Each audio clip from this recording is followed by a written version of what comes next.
2026.14.6.11 went on overnight here at the hotel. Like I said yesterday, it actually downloaded on Starlink going down the road. Pretty cool, huh? So we have actually Smart Summon now, and we have FSD 14.3.4.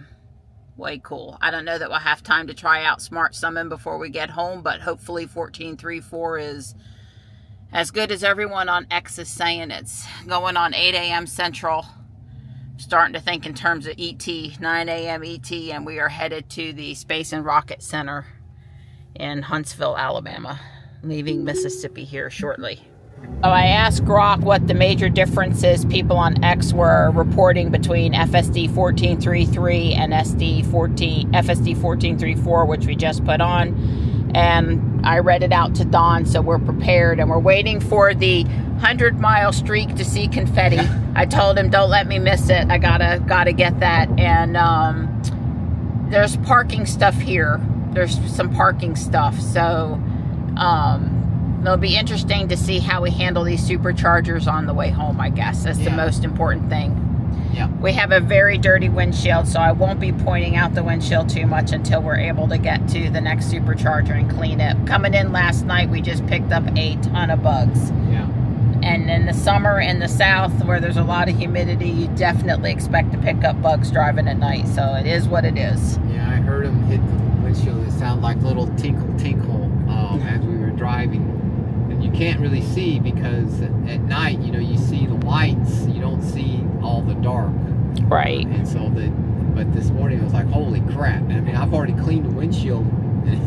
Yeah, with the windshield wipers a couple of times, and it's just smearing them and not cleaning them. So, yeah. Well, most of the drive this morning's on 72 East, and even though it's not an interstate and there are, you know, turns and stuff, it's looking like pretty good road for us. And that was our experience coming across once we left the interstate in Kansas, and then went across Arkansas was really our experience. Was these U.S. highways were pretty good for us. We're here at the supercharger, and there is park and parking lot. It's a little bit different. Yeah. There's 8 here, and they're at 90 degrees. Look at this. Look at this. Okay, so it says it's oh no, I don't know why it did that. You didn't really touch it? I didn't touch it. I promise I didn't touch it. Okay, so it parked us here, but it didn't back us into the supercharger. I don't understand why. That's a little unfortunate. Yeah, I agree.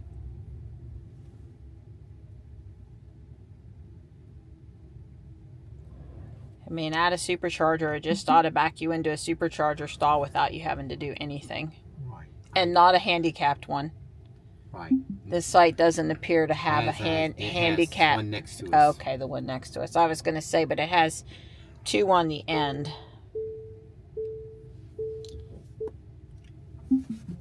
Alrighty. So the only thing next to us here is a car wash. Well, it's a Sprint. Oh, it's a Sprint. It is a gas station and a car wash at the gas station. Okay, so there is a bathroom here. Cool. Yes, there is absolutely a bathroom. Okay, you know you're in the South when the gas station has hot boiled peanuts ready to go, original and Cajun. There you can see what I mean about them being at 90 degrees to each other. That's not a complaint. That's just a statement of, I first pulled up and I'm like, there's only 4, and then I saw them. We're not looking at the truck right now. I'm trying. We're not looking at the truck. God, the bug's on the front. Well, the front bumper is a disaster, but Dawn has made a really good effort here. Done a great job getting the front windshield all cleaned up. Thank you, Donnie. I just asked Grok, and we're about 50 miles from the Alabama state line. Yeah. We don't want to miss our sign. That was why I asked her, because I can do this and see on the map, you know, when we're going to cross it, but I can't right there. But I can't, the dotted line, but I can't, you know, I don't know how far that is. That's about 50 miles.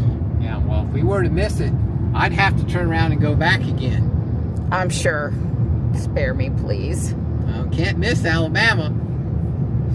Well, we got into Alabama and I got my picture. Sometimes it's hard to unlock the phone or put in the password or hold it up there, or, you know, it's really, if you're not expecting it, it's a thing. But anyway, it's all good. It's all good.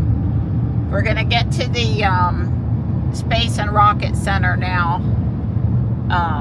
Just ahead of 12 at 46%, it's estimating. That's because we spent so much time at the last charger, which prevented us from having to make a second stop. And we were charging over 100 kilowatts there at the end still. It wasn't stupid slow. Obviously, it was a fuller pack and it had slowed down quite a bit, but we were happier with that outcome. So we got about 90 minutes till we get there. We're just booking here on 72 East. It's still a nice road, no complaints about it. They were doing some tree work on the side, but there's so few cars on the highway that being down to just the left lane didn't really matter. And 1434 is behaving for Dawn for the most part. Still would like to tweak the speed limit with the you know, scroll it down or whatever, not just the driving mode, but, you know, we still like to be able to fine tune the speed by a couple of miles manually, and, you know, the cars just aren't letting us do that.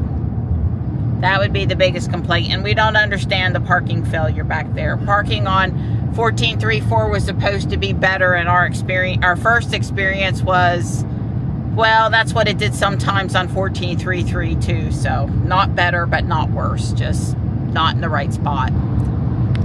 So we are crossing over a major bridge here. Decatur, Alabama. I'm sorry, I don't know. Don keeps on telling me I'm from South Alabama and we're up in the north. Right, this is not my Not area. his area. Yes. I get that, because LA, Lower Alabama. Lower LA, that's funny. I think I've heard JB say that a time or two before. Yeah, pretty funny. It's a nice day out there. Kay says it's 83. We're getting really close. We're within 20 minutes of the Space and Rocket Center. We're going to get there right on time, have 40% charge while we sit there. We're doing good. You betcha. Yeah. We can see the rocket. Yeah, so it's one Tranquility Base is the road that the Space and Rocket Center is on. We knew that from the navigation. So it's just west of Huntsville proper. Guess you can stay right here at the Marriott if you want to. Yeah. Well, this is where U.S. Space Camp is. And our friend Patricia was telling me last night that, you know, Space Command has moved to Huntsville. And so a bunch of the jobs and that kind of stuff are here now. There are some charge point chargers that are supposed to be near the rocket, whatever that means. There's a few rockets. There's a space shuttle model over here. Pathfinder. The shuttle's name is Pathfinder. That's not one that flew though, right? Challenger, Discovery. Sweetie, I don't know. Yeah. So we are parked near the big rocket, plugged into charge point. 6.2 kilowatts. Yeah, it's $1 an hour or $2 an hour if you idle. That seems reasonable to me. We won't be idling at that charge rate. Construction here blocking the entrance walkway. No big deal. You know, I wanted to cuss and kick the charge point thing because I did tap to pay, but it doesn't know that I'm have the app installed and have an account. And then tap to pay declined my card 3 times, and my card's fine. And then I went in and I started charging from the app, which seems backwards to me, and I had to update my credit card in the app, and then it let me charge. So About 16 cents a kilowatt hour. Don says it's 16 cents a kilowatt hour. $1 an hour at 6.2 kilowatts. $1 an hour at 6.2 kilowatts means it is about 16 cents a kilowatt. Okay. Reasonable, cheap. Not as cheap as home, but much cheaper than a supercharger. Right, well, that's right. Less than half the price of a supercharger. Now, it says 8 hours to charge limit, so it's not going to stop the whole time we're here. Yeah.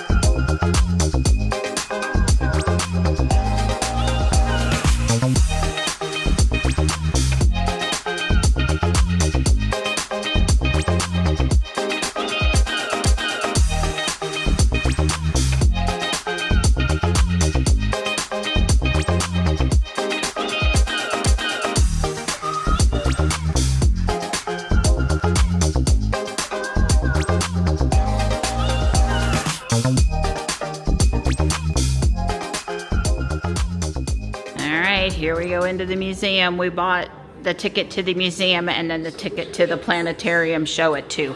And there's no senior discount. Well, she said you got a combo ticket when you buy the... But I want a discount on the combo ticket. I got old for some purpose. Funny. So there's a separate building that way toward the rocket, and that's where all the historical artifacts were. So she said to make sure we do not miss that. But we'll have 2 more hours after we come out of the planetarium. Lost in space. Yes. That's awesome. That is just so awesome. So this room is about pop culture, the space craze, our love of science fiction on TV and going up to space. It's pretty cool. There's Star Trek and Star Wars and Lost in Space and probably Battlestar Galactica. The Star Trek cast in '76 came out for the first shuttle rollout of Enterprise. I don't know, Don may have to drag me out of the space craze collectibles room because I am just really enjoying everything in here is amazing to me. Everything in here is amazing to me. So this area over here has all books, and I guess there's a, Michelle had gotten something like this at Guardian Angel. This is a digital video disc they get donated. I think that's the actual disc right there. She got a few of them at Guardian Angel. So they have all these cool books. Don wants you to know that this is a first edition of Jules Verne, From the Earth to the Moon, first edition. Pretty cool. It's got prints in it and everything. Here's Star Trek, way cool. And this is Battlestar Galactica, so I'm glad to see that it's in here someplace. Don thought this would have been a great toy. This is probably 1964 and 66 vintage. He would have loved to have had this. Yeah, I Dream a Genie, and this looks a lot like Barbara Eden, even though it's, really just an astronaut Barbie doll Cabbage Patch Kid astronaut. Women in Space. I think this is the one I have in the attic that I got at Guardian Angel, I think. Monopoly. Hello Kitty. Who is this? Curious George. Tie Bears. And my beloved B9 robot. B9 robot. This one looks very similar to the one I have in our bedroom in the cabinet, except for the laser pistol. And this would probably be a good time to admit to Dawn that I did go back to Guardian Angel and get the one that they had here. I mean, really, you can't not have the Saturn V rocket. So this it's real Lego. This one's also yellowing. That's just what they do. It looks like it's been to space and back. And way cool. So we got to patches and plates and stuff. I was looking for the Stein that I have. That's a Budweiser Stein. I don't see that they have it in this collection. I do have this Hallmark ornament. I do. I have this Hallmark ornament. I have this one. And I have this one and I have this one. So I basically have all of them except for the glass one, which is not a Hallmark thing. But I have all of these. And they used to be, they light up. I used to put them on the mantle at the old house and have them lit up. So Okay, I'm very invigorated and excited after being here. Shuttle ejection space or escape suit. Apollo commander suit. Gemini space suit. Of course, they weren't quite as high. And Mercury. Very cool. I love how the Mercury guys look like Lost in Space because it's all this foil silver fabric stuff, you know. Remember the Lost in Space episodes where they all had on the tin foil fabric sort of looking stuff? This Sojourner goes back to 1996 and sent back over 16,000 images of Mars. Spirit and Opportunity Twin Explorers. This is from 2003, June and July. They were built for 90-day missions, but one of them lasted until 2018. Wow, this thing was huge. Yeah, this thing is huge. Curiosity, I had not seen it. I had not realized the scale of it. Yeah. But you know, if you ran into this thing on Mars, you would notice it. This is from 2011. This thing, the camera part, is on The Martian. The Martian. That's what he used. I think that's either this or that one. Right. But that's part of it. But I had no idea that thing is that big. Yeah, so I'm pretty sure this is the one there's a current Lego set for that's retiring really soon.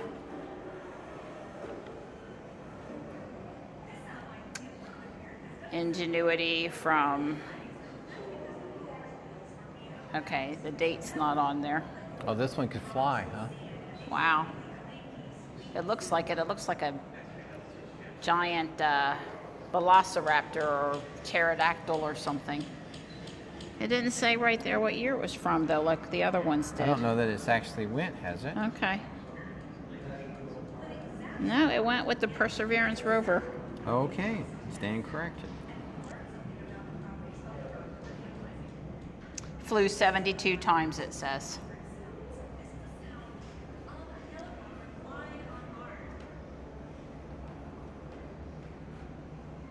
The Martian Lander Insight. So I guess that's what this is. I don't know, where's the little helicopter? This is Insight, the big thing in front of us that looks like the fancy flying dinosaur.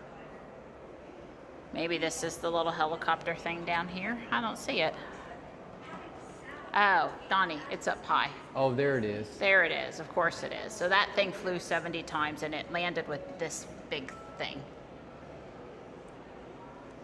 Well, Don and I certainly believe that the sun is our weather. And it looks like solar storms can cause geomagnetic storms on Earth, risks to telecommunications and satellites and airline operations, GPS-based systems, and the electric grid. We should be worried. This is a Don and I follow Space Weather News on YouTube. We used to be suspicious observers. It's worth paying attention to what the sun's doing. Yeah. It's believed now, I think, in enough of the scientific community that it has an effect on earthquakes.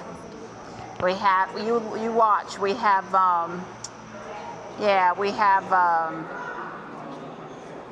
the Aurora Borealis. We have, you know, a big CME headed toward the Earth. Not a energy ending CME, but a big CME.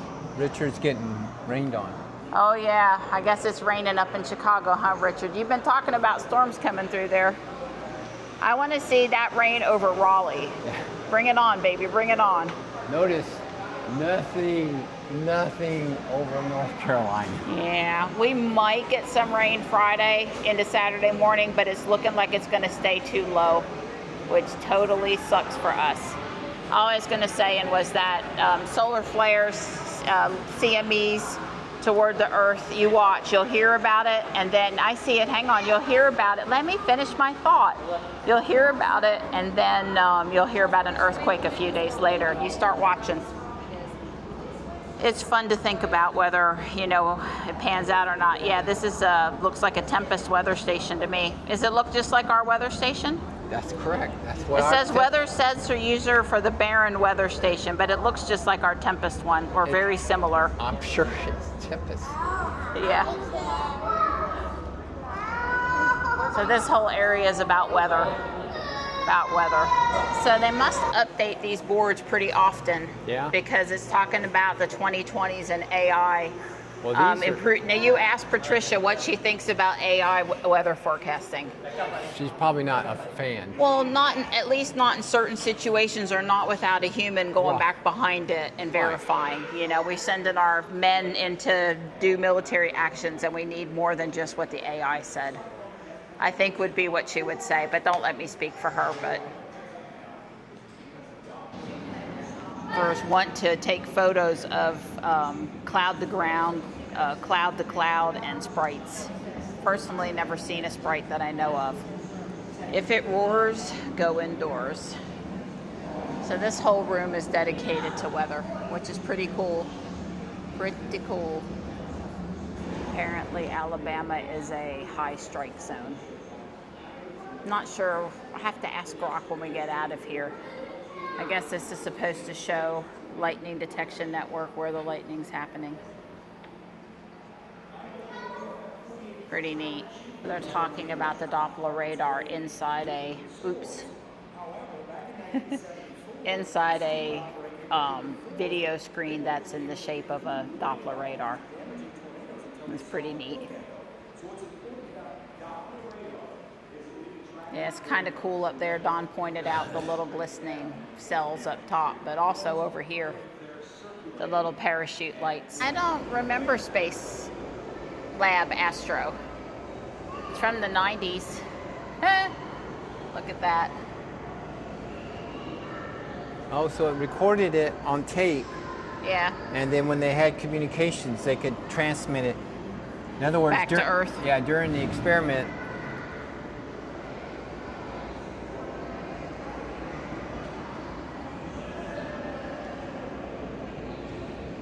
Well, we did a lot with what we had at the time. So it went up on the shuttle.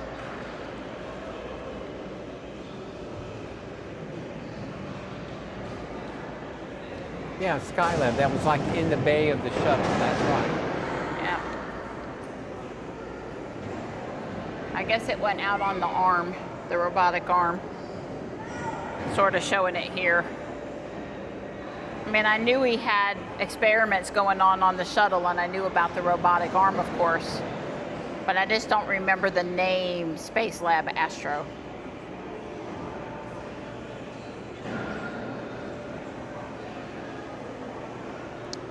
So I guess they had to do some work to get it ready for this exhibit.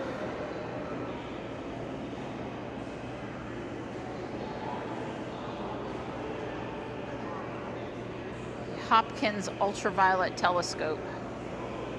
Neat. Well, I wasn't expecting this. They're talking about sending Blue Origin's Manicure into space and the stuff that they learned from that. Huh. All right, well, now that we've seen the word Blue Origin over here, I'm expecting to see the word SpaceX somewhere, or I'm going to be very disappointed.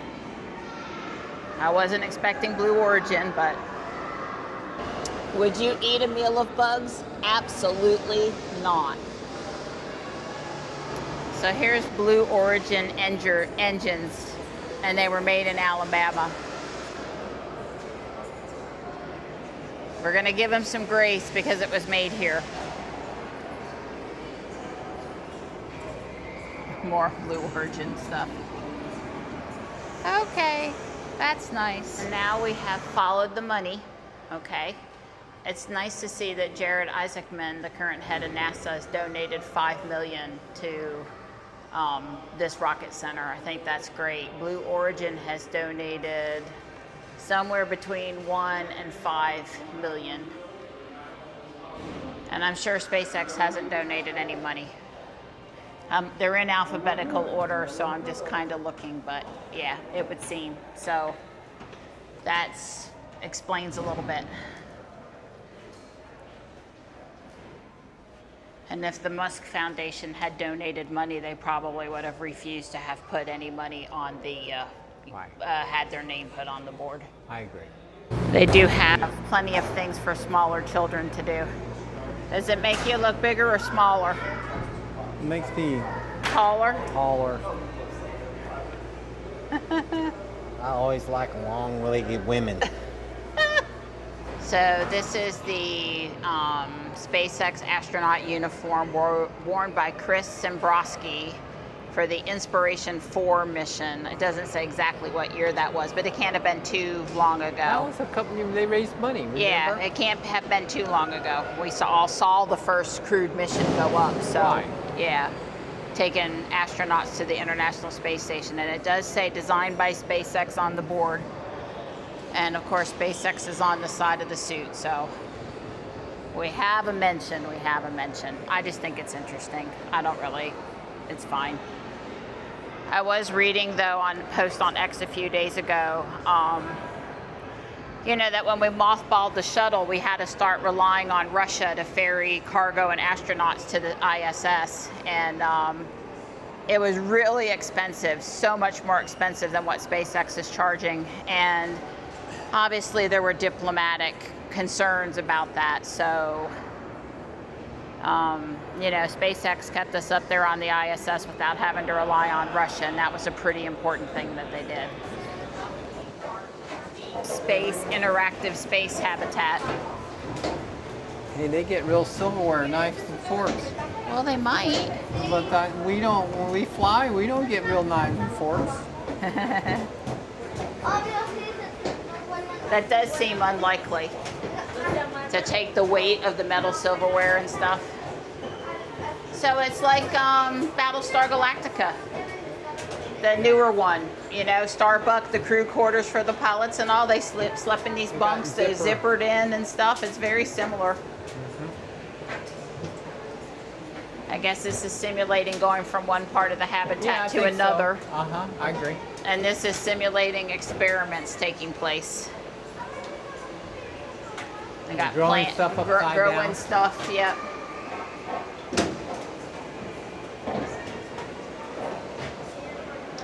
There's a centrifuge and some other things down here. Storage drawers. Another hatch over your head. Oh yeah, there is. That's pretty cool. And exercise bar. Do not hang on bar for demonstration purposes only. Right, it is an exercise bar, but don't use it. Right. Here's a ULA exhibit. In Decatur, we went by this. Yeah. I didn't understand what I was looking at when we went by it, but now that I see it here, it makes total sense, and it's also an Alabama thing. So cool. The signage says ULA is the industry's most experienced launch team with world-leading reliability, schedule confidence, and mission optimization. And I admit that I should know more about them. They've had 174 successful launches. SpaceX has had 664 successful launches. Brock says SpaceX has roughly 3.8 times more successive orbital launches than ULA. If we send kids places and we put information on signage, do we not want it to be an accurate reflection? Obviously, these guys are doing important work and a great job and are a large percentage of launches for America, but the most experienced launch team, probably not. So they launch 5 to 10 times a year, and SpaceX is on track, already launched 72 times in 2026 and projected to be upwards around 150 by the end of the year. So a launch every 2 to 3 days.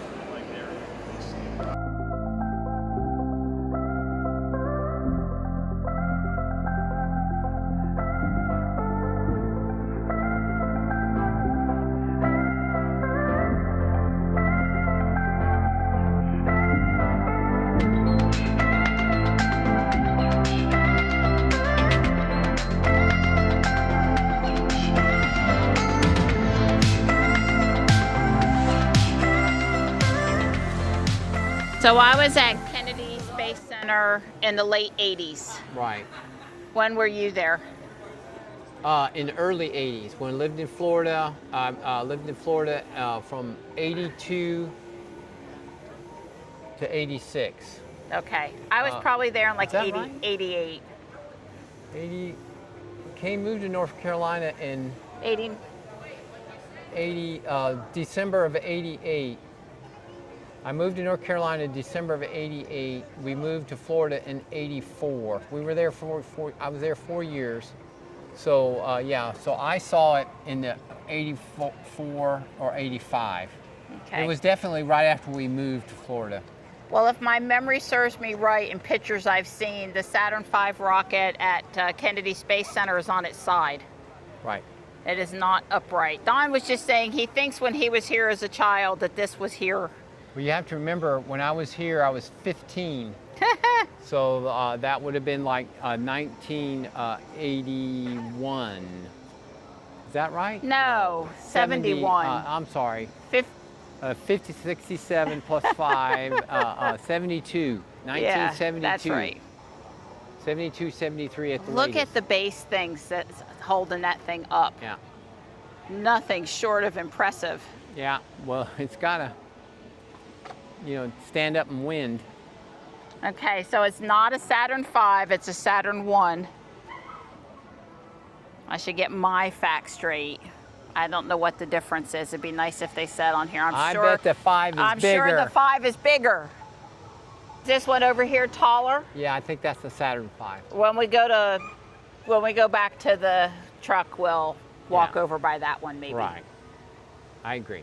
We're just waiting around for 15 minutes or so until the planetarium movie starts. And then we'll go to the building that's over here that has all the...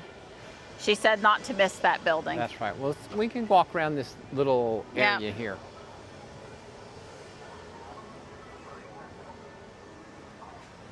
I would just say that I'm sorry back in there that a couple of things set me off and that I said a couple of things. I really try to be a team player. I really do. But the reason why is when I ask kids if they know about SpaceX or they understand what Starlink is, and they're high school kids up at the Center for Energy Education and they don't know what SpaceX is and they don't know what Starlink is. They've missed something. They're not right, and that's behind my upsetness.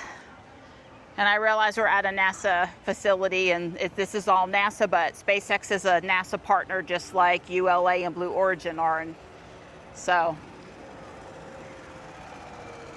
Yeah, well, honestly, SpaceX is contributing to space. I mean, a lot, they're trying to get back to the moon. They're doing all this effort to get us into space again. They're getting people excited. Right. Well, they filled the void for ferrying cargo and astronauts to the ISS. They provided internet for the world.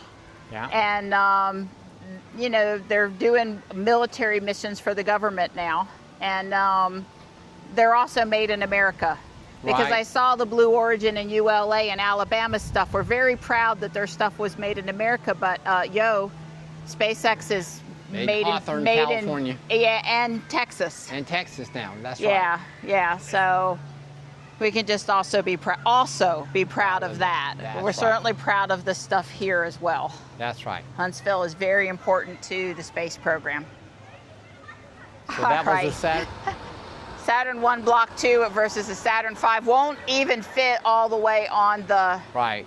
Well, it said it's 189 feet, and this is the 200-foot mark, so that makes sense. That's 189 feet. Okay. And it's telling us about the other rockets out here, which, of course, we all know the Saturn V or Saturn V lookalikes. So, in Durham, North Carolina, at the Space and Science Museum, a museum of natural sciences, excuse me, they have a Gemini capsule. Okay. They have the actual one of the lunar lander, it might be a prototype, but it's a real one. It's something NASA used. And I haven't seen those here yet. So I'm just saying, near us, I think we have two really important NASA artifacts. Yeah. Way cool. Now this nose cone over here, which I'm just going to guess is maybe from Apollo. I guess Shirley looks too small to be from Apollo. That's the thing in the museum that Johnny was playing in, and I lost him, and we had to call out the SWAT team to get him, to find where he was. And he was just sitting inside that thing, playing at the little desk area they had set up inside of it. That's pretty similar. Maybe we'll get over there to see exactly what that is. Maybe not. A little confusion with Grok, but at Kennedy Space Center, it's on its side, but it's in a massive hall I wonder if they built that around it since we were there. Oh, I'm sure. It was outside. It was outside when I saw it, best as I can remember. I mean, it's totally huge.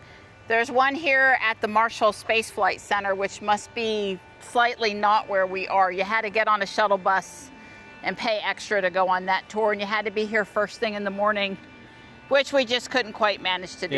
Yeah, we were challenged to get here by noon. We did good on that, so we would have time to enjoy the full museum and the planetarium, but we just couldn't get here early enough to go on the Marshall Space Flight Center tour. So that shows the docking.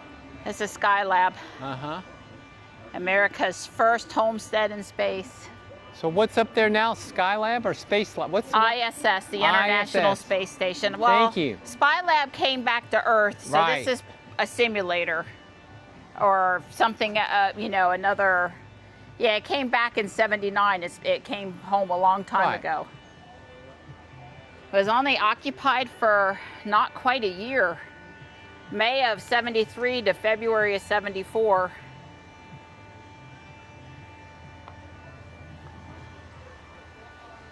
Three separate astronauts clues. Huh. God, it seems like it was up there longer. You know, I have a vague recollection. Right, of all I would have. If you'd have asked me, I would have said 5 to 10 years. I guess maybe Skylab and ISS blended together. But this is not the one that obviously came back. It got burned up. But this is something, a prototype, a redesign, a model. I didn't actually say on the. I mean, it all looks weathered over here. So I just don't quite exactly understand. Is it weathered from being outside in Alabama, or is it weathered because? No, I think this is, you know, they build more than one. One's for training or backup or stuff. Yeah. I think this is probably one of the trainers. One of them, yeah. This thing over here is just also a trainer of the command module or whatever. But that's what that is. Skylab, I'm sure that's what it is. Well, we've got to turn back, and I don't know if we'll get back down here, but there are a few other. There's a submarine, there's some missiles. There's a radar system here, maybe from, I don't know, Baghdad. I don't know what that's from, but we got to head back. We'll walk down here and finish the circle. U.S. Army Missile Recovery Submarine Perry, PC-3A1. U.S. Army Nike Hercules. This is U.S. Army Roland. It launches rockets. All-weather short-range air defense system. Tri-nation cooperation among France, Germany, and the U.S. It carries 10 supersonic missiles. The Army and the National Guard used it for a period of time. It doesn't say what year, though. How can you leave off the year? Maybe they're still in use. U.S. Army Corporal. So I really didn't quite understand that the military had so many rockets that went into space or partially into space. But I'm really interested about this. The reason why I said Baghdad is I was thinking about where we might have used this in the desert because of its cover. So how do you pronounce this? It's a U.S. Army Forward Area Alerting Radar, FAR. Sure, I see the radar up there. It's no longer in the Army's inventory, and it didn't say where it was used. Slightly disappointing. So I'd like to tell, I have to ask Grok, where was the FAR used before it was decommissioned? I need Grok glasses. Right, need Grok glasses. Yeah, I don't want Google glasses or Amazon glasses. I want Grok glasses. I understand. Because I'm getting tired of having to reach for my phone. Right. There are more rocket launchers. I don't know if when we were at the air shows, Cherry Point and stuff, if we saw these or not. This is a U.S. Army Chaparral. And if I'm not pronouncing it correctly, I'm sorry. Range was 11 miles. And it's also a deactivated piece of equipment, it says.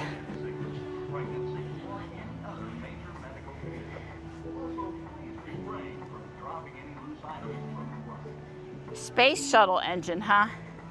Well, I will have to say that obviously the Raptor engines on Falcon 9 and Starship and stuff, Starship, all do have a similar shape. Very important for the shuttle program and very cool. Well, the seeds for this apple tree went to space in 2009, and a third grade class sprouted them, planted them, and handled getting them to grow when they got back to Earth. Pretty darn cool. And this is a chase tree. That tree I sort of coveted and said I'd love one, but it gets too big. Yeah. That'd be I'm sad to say, Donnie, I think my days of riding the G-Force accelerator are over. Yeah, I'm thinking now. The barf machine is beyond our use. Yeah, but I think for me it's a little more than I just might get sick at this point. But I used to love that. Put your feet up on the wall, you'd be plastered to the wall. It's great. Love it.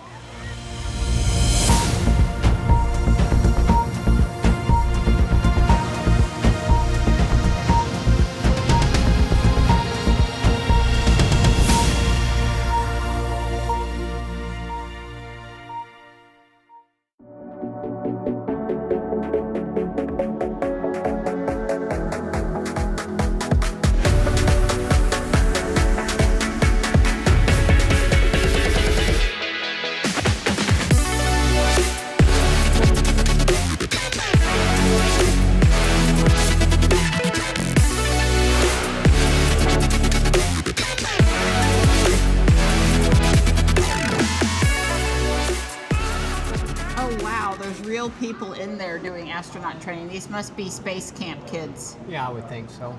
Wow, check it out. Huh. Neutral buoyancy training is the closest thing to space that we can simulate here on Earth, the sign says.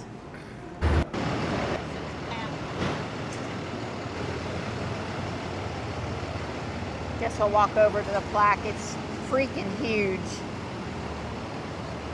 I guess I never conceived just exactly how huge it was. It's huge.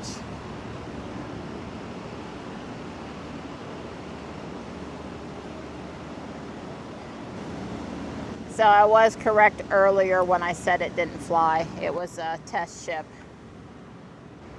The Space Camp building is what's across from us. There definitely are a lot of kids here, either at Space Camp or here on summer field trip kind of stuff. It's pretty cool. This is the only flight configured shuttle stack in the world. Okay. Pathfinder served as a ground test vehicle. So this configuration, what you're seeing, is fully scale. You know, this is what it would have been if you would have been down in Cape Kennedy and seen the launch. If you could have got this close, this is what you would have saw. This is the way it was configured.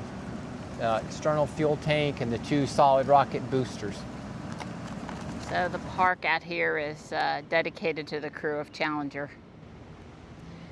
You know, the space shuttle made the most impact on my life. First, our space program, the thing that I know the most, watched the most, grew up with the most. Yeah. Now it's SpaceX, but it was definitely the shuttle program, yeah, for sure. I think this was in January of '86. Yeah, we're puzzled. There's just been a few things today that have no year on them. I don't care about the month and the day so much, but the year, yeah. Us old folks, we'd like to know about the year. Yeah, I agree. So Space Camp stuff is really that way, and they ask you not to go there. So, and this was the back side of the shuttle. We came down here to read this other plaque. So walking up to this other aircraft that has the NASA insignia on it. And it says that it is a shuttle training aircraft.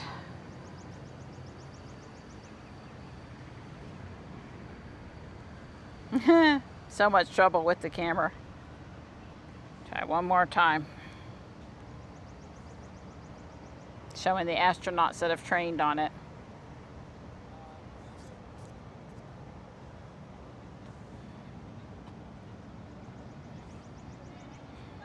High altitude photography during launch. weather condition assessment, assessment of the landing sites, serves as a chase plane on the orbiter's approach. Huh, pretty cool. Here's a picture of it chasing the shuttle to its landing. So this T-38 Talon they use to simulate the stressors of space travel. And there's some pictures down here of an astronaut. NASA astronaut and Space Camp alumna Dottie Metcalf-Lindberger, STS-131, poses with a T-38 at Ellington Field, Texas. The White Rocket. Top speed 812 miles per hour. Wow, could go 55,000 feet high. That's higher than your passenger aircraft go.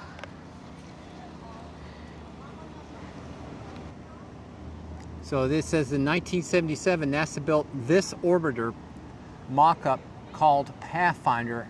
It was used for handling tests and procedures development while preventing risk of damage to flight vehicles. Pathfinder was the second orbiter mock-up built after Enterprise in 1976. In total, NASA built 5 flight orbiters, 2 full vehicle mock-ups, and several partial mock-ups. So Pathfinder didn't actually fly, but it was used for mock-ups. Yeah, so we had Columbia, Challenger, Discovery, Atlantis, and Endeavour. Those were the fleet of actual orbiters. And of course we lost Challenger during the launch in '86. And Columbia broke up during re-entry in 2003. Right, 86, so I was right about 86? Yeah. So I should have said that we did enjoy the planetarium. Yeah. Don thinks that's maybe the first time he's been in the planetarium. I've been to the one in Chapel Hill, yeah, which is a big deal locally. And also kind of inside the Earth in downtown Raleigh's not really a planetarium, but it's a similar movie. Yeah, I think I've been into that one, so I just remember it wasn't anywhere near that big. That was what my recollection is. We did enjoy it, but we admit that we both nodded off for a few minutes because we got like maybe 5 or 6 hours of sleep last night. Well, it's that time of the day. And it's that time of the day, and it was cool, and we had some popcorn and some cold water, and we were getting in out of the heat. That's right. I miss Saturn, which, I mean, Jupiter. I miss Jupiter, and Jupiter's one of my favorite planets, so that was kind of a bummer, but it's okay. It filled the need. A very comfortable chair for 45 minutes. So as best as we can tell you, enter and exit this in one place. We doubt we can leave from this building because we're parked close to the rocket just that way. But once you're inside, you know, yeah, I can see the Cybertruck from here. There's one, you know, you can get to these outdoor exits, but you're still behind the fence. Oh, we get to walk underneath it, huh? It doesn't go up very high up above. I mean, it's, you know, simulated closed off. The mighty Saturn V. Huh. Taller than the Statue of Liberty. Therefore, it's taller than the Gateway Arch.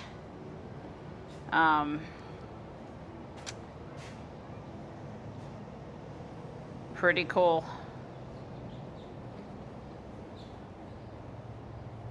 Full-scale model. Dedicated July the 17th, 1999, the model has become an iconic and celebrated landmark for Huntsville and its skyline. Standing 363 tall, it's the height of a 36-story tall building and 60 feet taller than the Statue of Liberty. The rocket generated 7.6 million pounds of thrust at launch, creating more power than 85 Hoover dams. A car that gets 30 miles to the gallon could drive around the world 800 times using the amount of fuel the Saturn V used for the lunar landing mission. The Saturn V burned more fuel in a fraction of a second than Charles Lindbergh used in 1927 for the first transatlantic flight. The first stage consumed more than 1,500 gallons of fuel per second, equaling 14 inches to the gallon. The Spirit of St. Louis Lindbergh's aircraft used 450 gallons of fuel to fly across the Atlantic Ocean. The Saturn V could launch about 130 tons, about the same weight as 542 Taggers, into Earth's orbit at around 48 tons or 208 Taggers worth of weight to the moon. There are 3 Saturn V's left in existence in addition to the one here inside Davidson Center. There is one at Johnson Space Center in Houston, Texas, and one at Kennedy Space Center in Merritt Island, Florida. For details about the one here, check the Saturn V hall in the Davidson Center, which is this big building behind us. Way cool. So which Apollo mission was the blue marble picture of Earth? 17. 17. Don went around and read the plaques. I rested for a minute and played Pokemon. I had to get the gift to send of the Saturn V rocket. Right. That Pokestop. Shepard was the only original astronaut of 7. Mercury 7, the first 7 that made it to the moon. Ah, okay. Shepard, yeah.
Wow. It was big outside up in the air, but it's really big inside. Seeing how large the building has to be to house it.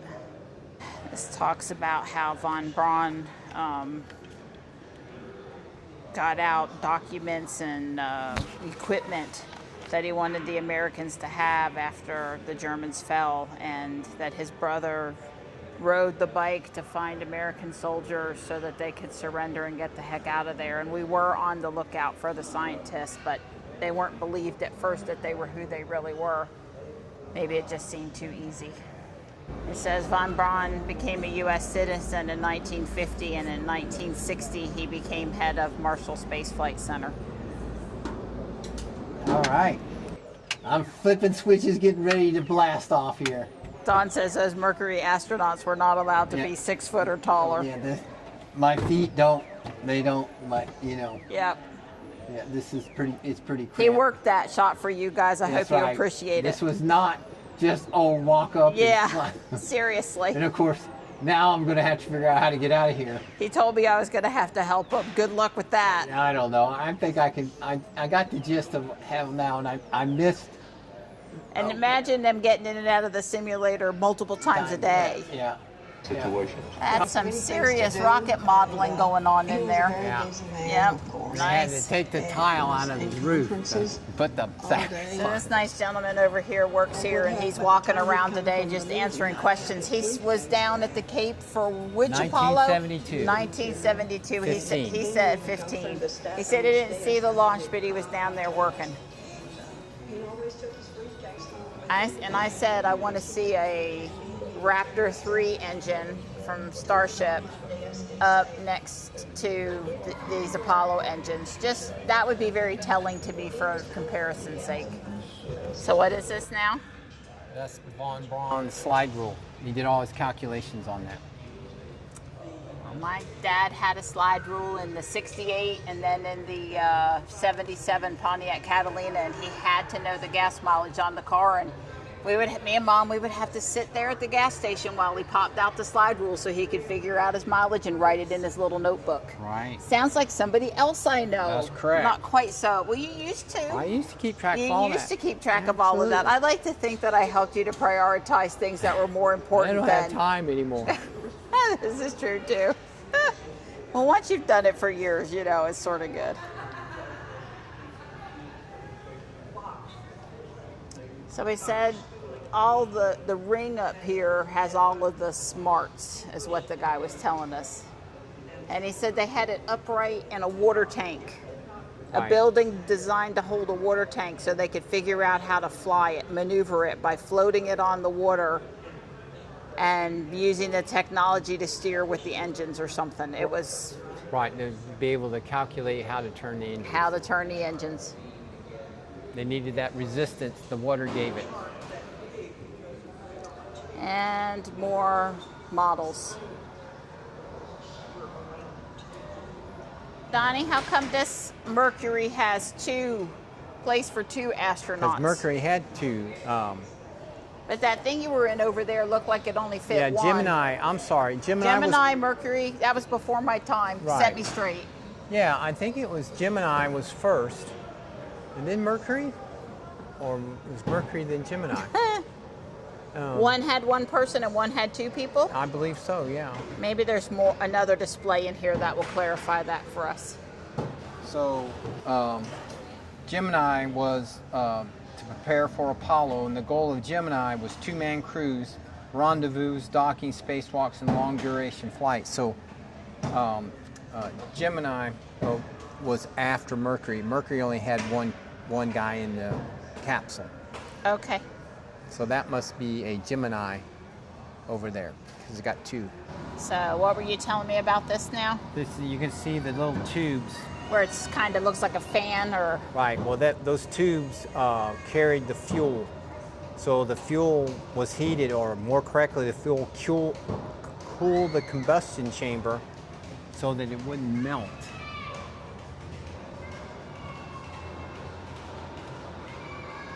You know, if you have a great big, you can make it out of cast iron or heavy duty steel, but you're trying to make your engine really light. So you gotta have the material can stand up, so they could use, I don't know, stainless steel or something. Could take the heat if they could cool it. You can see they got a little bigger. It's the same concept. Same concept, but a bigger version. Yeah. And he said that this is basically very similar to a jet engine. And this is the exhaust from that engine coming down here, and the exhaust circles the cone, and that outside, that exhaust is hot, but it's not as hot as the flame from the rocket burning fuel. So this kept the top part cool, and that kept the bottom part cool. Had a much greater surface area. Yeah, you and the NASA guy were talking about the use of kerosene. I never knew there was any kerosene involved. Yeah, RP1 is basically a type of kerosene. And then liquid oxygen is the other thing, because they mix them. The red parts there are so cold because of that. The fuel flowing through there, it's so cold, that's a little bit of insulation on it, and it goes into right here, and that's where they stick the fuel comes flying in there, and the liquid oxygen, I should say, that's where it mixes, and then it burns, creates thrust right there.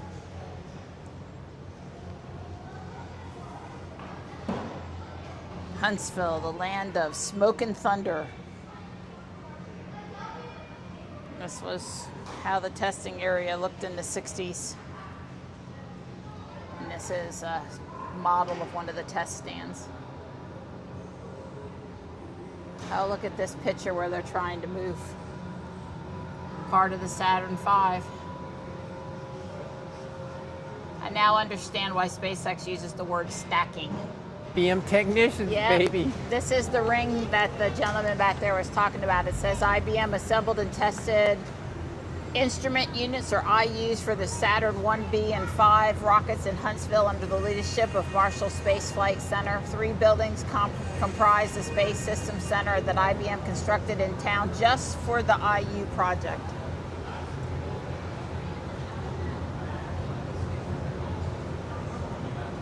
So here's where he was talking about the ring that housed the whole brain that ran the ship. It's right here. Well, these things are before my time too. I mean, I totally understand, since I had a Commodore 64, you know, old school computers and how little memory they had and how the processing difficulties with stuff. But God, I don't really understand, you know, even though I do computers, I really don't understand. It's just impressive. We have trouble doing it today, and we've got all this stuff, and they had so little, and look at what they did. Don got excited when he saw this. It's not, I've never seen them that small, but I've seen a IBM memory core unit out of model of 50, and they were pretty damn small. I don't remember being that small, so this is even smaller than that. But it's 114,688 bits. Not much. Not much. Well, that's right. Well, no, it's trivial. Yep. But back then, man, this was random access memory. It was fast, reliable. Yeah, you got an XY coordinate, and you got a sense wire. They could send a current down, and where the current crossed, and the sense wire would pick it up, and they said, "Oh, well, that's a 1 bit, or a 0, or no." Or 0 bit. It was amazing, you know, how they got it, how you manufacture all those little donuts. And of course, the early ones, women used to sew them.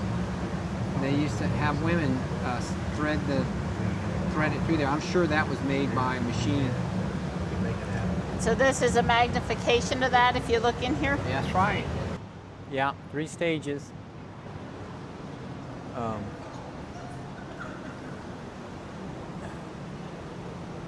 The first 2 stages were just to get it into space.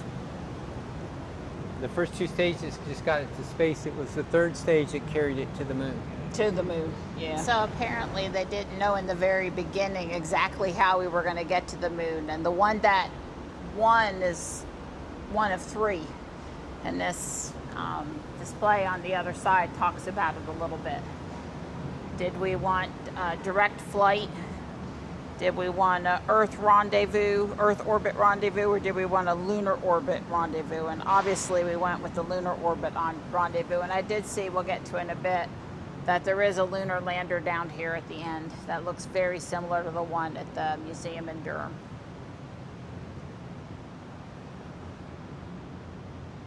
Yeah, Apollo 1. So sad.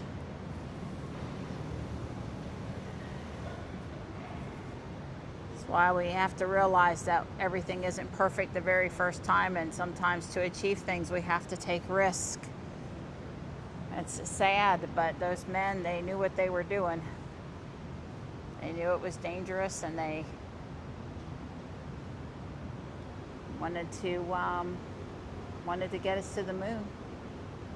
Well, the little push button on my camera has totally failed today.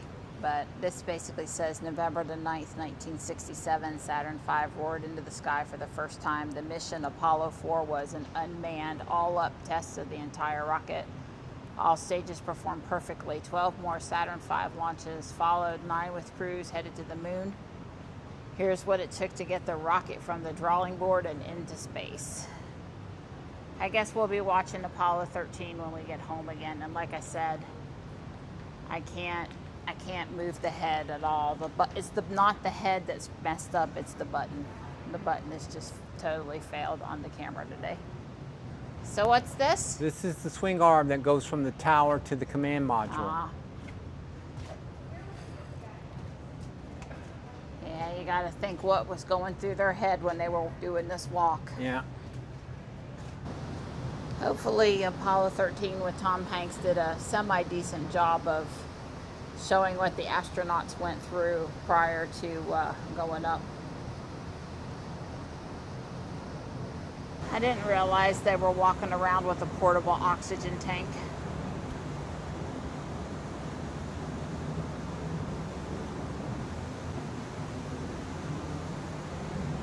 Yeah, so like I said, this is very similar to what I've seen in person before at the museum. It's built on a pretty cool area down below with like a moon surface underneath it and stuff. It's kind of cool how they decided to display it.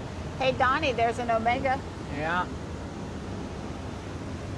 They really did make the watches. So this is the Apollo 16 command module, and of course this is,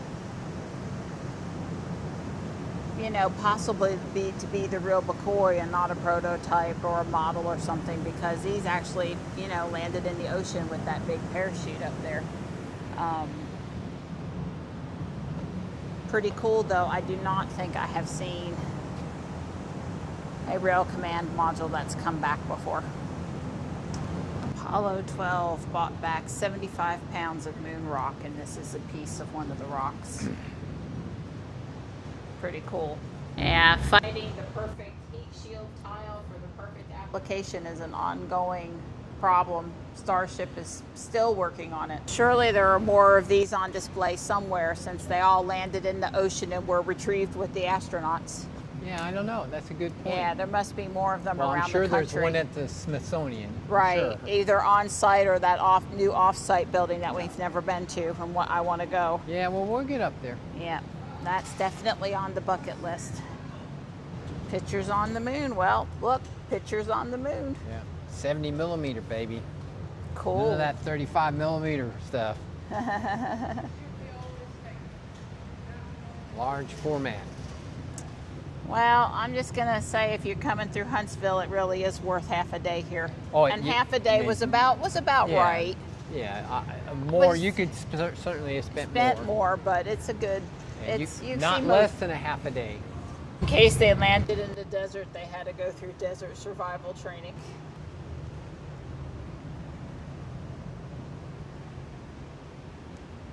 Here's some toiletries, medications, how to brush your teeth. Yeah, this is simulating landing the lunar lander. I'm sure it was difficult. I'll pass on turning myself into a pretzel and sitting in there. You're not going to do it again, Donnie? Right.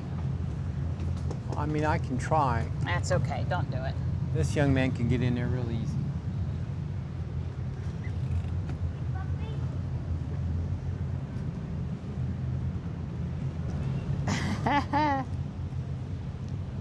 This was a simulator.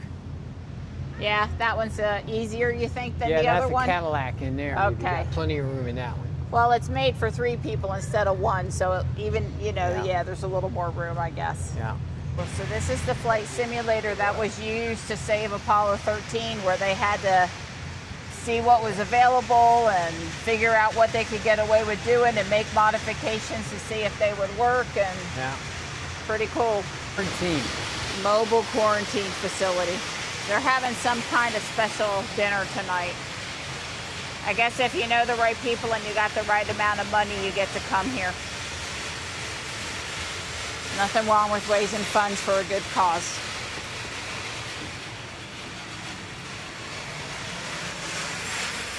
Sleep 5. Huh? Sleep 5. Got 5 racks.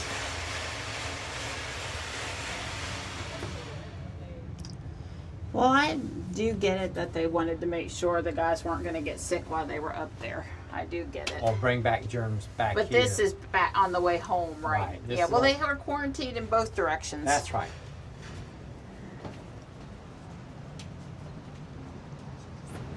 So this unit was restored. Burger King helped to restore it.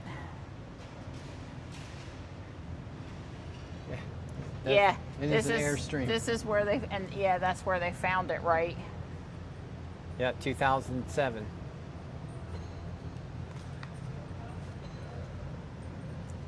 Discovered an Airstream trailer at a fish hatchery, and it was this. Cool. This is Skylab. Actually fairly impressive for what it was and when it was.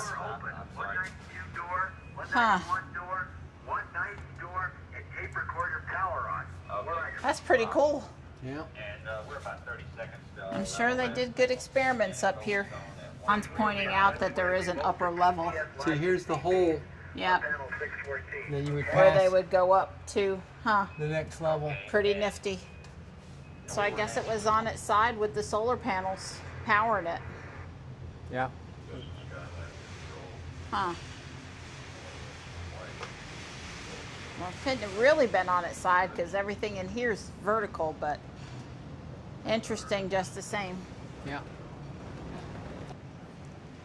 This is a Skylab O2 tank fragment. That came down when it re-entered When it re-entered the Earth. Huh. Apparently. Where did they find it? Somewhere in Australia. Australia. Huh. There's the solar panels. Oh, yeah. They're huge. They are huge. And it really is like a wing. Sorry, I can't move the lens. It is what it is. Hey, there's your pruners. I don't remember as much about Skylab as I should, but apparently after it went up there were problems and we had to send more people up to try to fix them. So this is a manned maneuvering unit. Gemini spacewalks. Wow. Oh, okay. And reminds me a little bit of Lost in Space when they were doing that on land and flying around in the sky versus in space and flying around in the sky. A little bit of different gravity there. This one actually flew in space. That one actually flew in space. This one actually flew in space. One of two that they have that actually flew in space. Wow. That's impressive. So they had no tether when they had that thing. They trusted that thing enough that it had no tether? I'm thinking that's the case. Wow. Well, you know, good science fiction drama is when, you know, in Gravity, think, you know... well, even Hail the Mary, movie, that guy, Gravity. remember? Yeah. He was... Yep.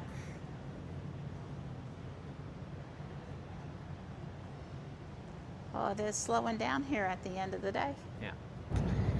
Well, that was really enjoyable. Don and I are really tired, though. I think all of the short nights are might be catching up with us. We were able to come out on this end. You just can't gain entry over here. The gift shop's open for another hour, so Don's going to try me to the gift shop because I don't want to have to walk over there.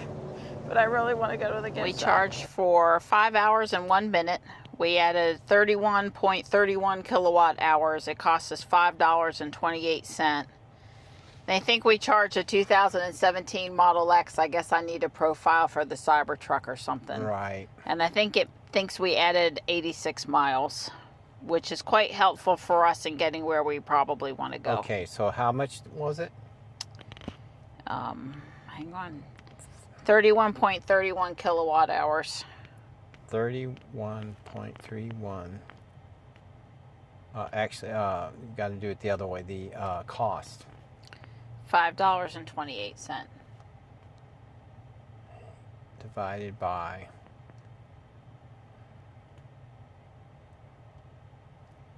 16.8 cents per kilowatt hour. Right, and I think the thing about the 86 miles is based on Model X. Yeah, I'm sure. Watt hours per mile, not Cybertruck watt hours per Right, mile. so It's not appreciably different, but 31 times 2.7 is 83 miles. okay. So close. 86, 83. Yeah, well, I was just... Not bad, and it really is going to help us heading into Tennessee to have gotten that charge. We were going to get to the next supercharger at 13%. I don't know that it was Cleveland, Tennessee, but now we're going to arrive there at 26%. Right. Okay, so that's good. Yeah.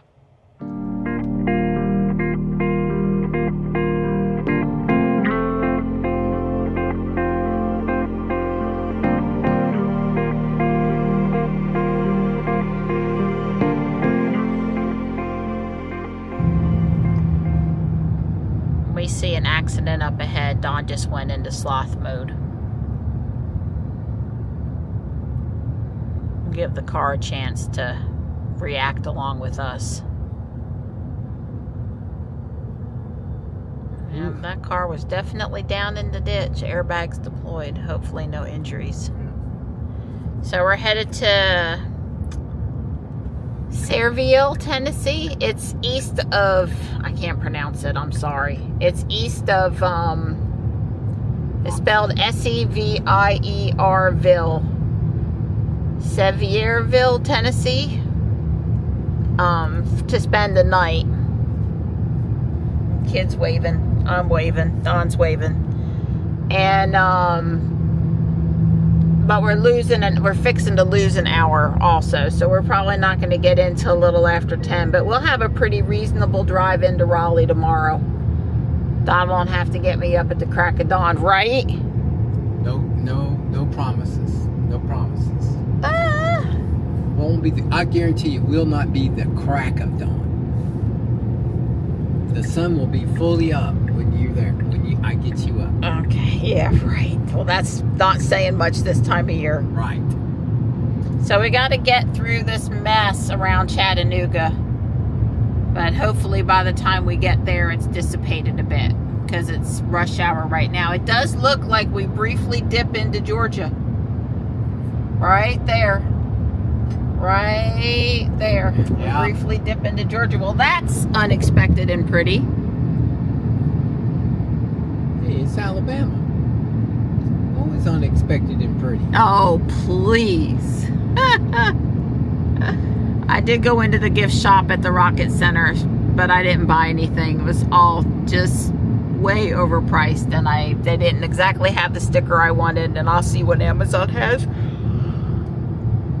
Oh, I'm tired. We're both tired, but we got at least 3.5 hours.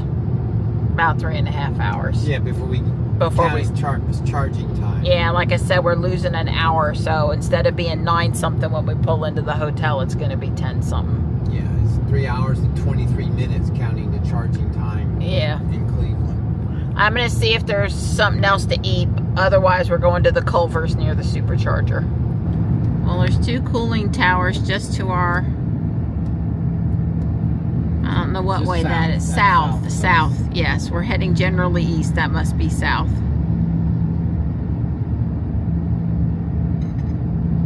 Here, I'll look for us. Oh, yeah. There they are. It's a nuclear power plant. You see the dome. Yeah, I see the containment building. Don't know what nuclear power plant, but Bellefonte Road. I'll look it up. Grok. Hey, Grok. What nuclear power plant is near Scottsboro, Tennessee? Alabama. Sorry, Alabama. The Bellefonte nuclear plant in Hollywood, Alabama, is the one near Scottsboro. It's unfinished, but owned by the Tennessee Valley Authority. So does that mean it's not producing power? Yes, the Bellefonte nuclear plant is unfinished and not producing any power. Construction stopped decades ago, and recent updates confirm it's still suspended with no operational reactors. Wow, what a waste. Hence, we didn't see any cooling. Any steam. Right. Wow. Bummer. Yes, the cooling towers are there and visible from the road, but no steam or active cooling since the plant never operated. They're empty now, used occasionally for training demos. What the heck? There must be a deeper story. Obviously, there's something that happened there. Yeah. Cost overrun or something. I don't know. Well, not that anybody's going to care about these mountains after we went to the other mountains, but there's the start of the Smoky Mountains. Yeah, Appalachian Mountain Chain, Smoky Mountains, whatever you want to call them. They're still a ways off, but there they are. We'll be starting to go through them tonight, actually spending the night in them and then heading on tomorrow. Because we're going to spend the night in Knoxville, so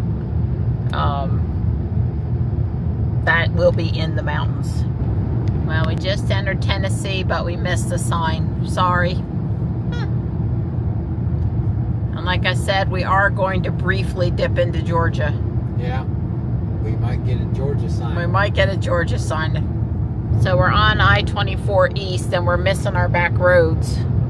Yeah, already. Yeah, as soon as we got on the road, there were like 3 trucks and Don took over because one truck was trying to merge and it was just a mess, and we're like ready for back. I mean, look at all the trucks. Really?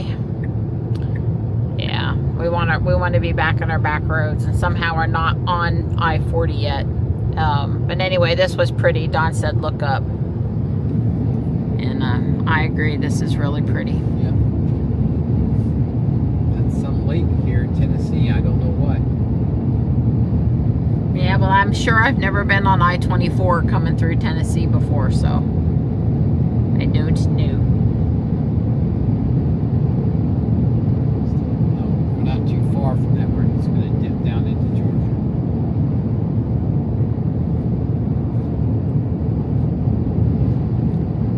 People having fun out there on the water. Yeah. First off, traffic in the other direction's really backed up, and look at all the trucks. It's just hard on, there's a Tesla. It's just hard on, you know, cars when they got to be on the interstate with that many trucks. Yeah, now you're very close to Georgia. Tennessee again. Just lost an hour. That's right. We just went like this far and we just lost an hour just like that. Dang. We are in Cleveland, Tennessee now, fixing to go to the supercharger. I think I said, is this the one I said is in? Or is that the hotel later? I don't remember. Anyway, there's a Culver's over here, and we're going to get a burger and probably share an ice cream. Our last night on vacation. That's right. I think we're going to go into the Culver's first, grab the food, and eat at the supercharger. I see the Culver's.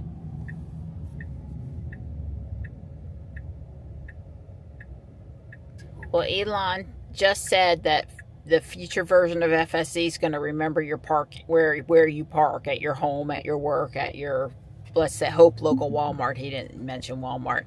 Anyway, we came in and we circled around a bit, but we did park without having to take over, so yeah, there's that. And it's an okay parking place. Yeah, I'm happy with it, actually. Yeah. So literally a quarter mile up the road is the Target and the superchargers. And these are those both side.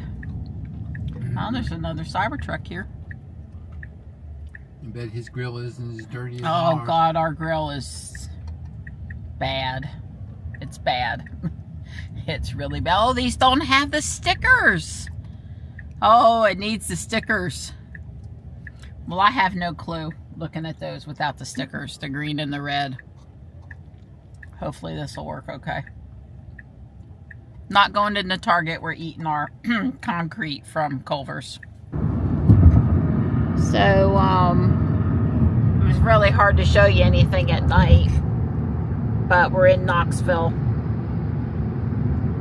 We've got 18 minutes to the hotel. We're getting in around 11, so it's pretty late. So this is going to be my last video for the night. Rattle, rattle.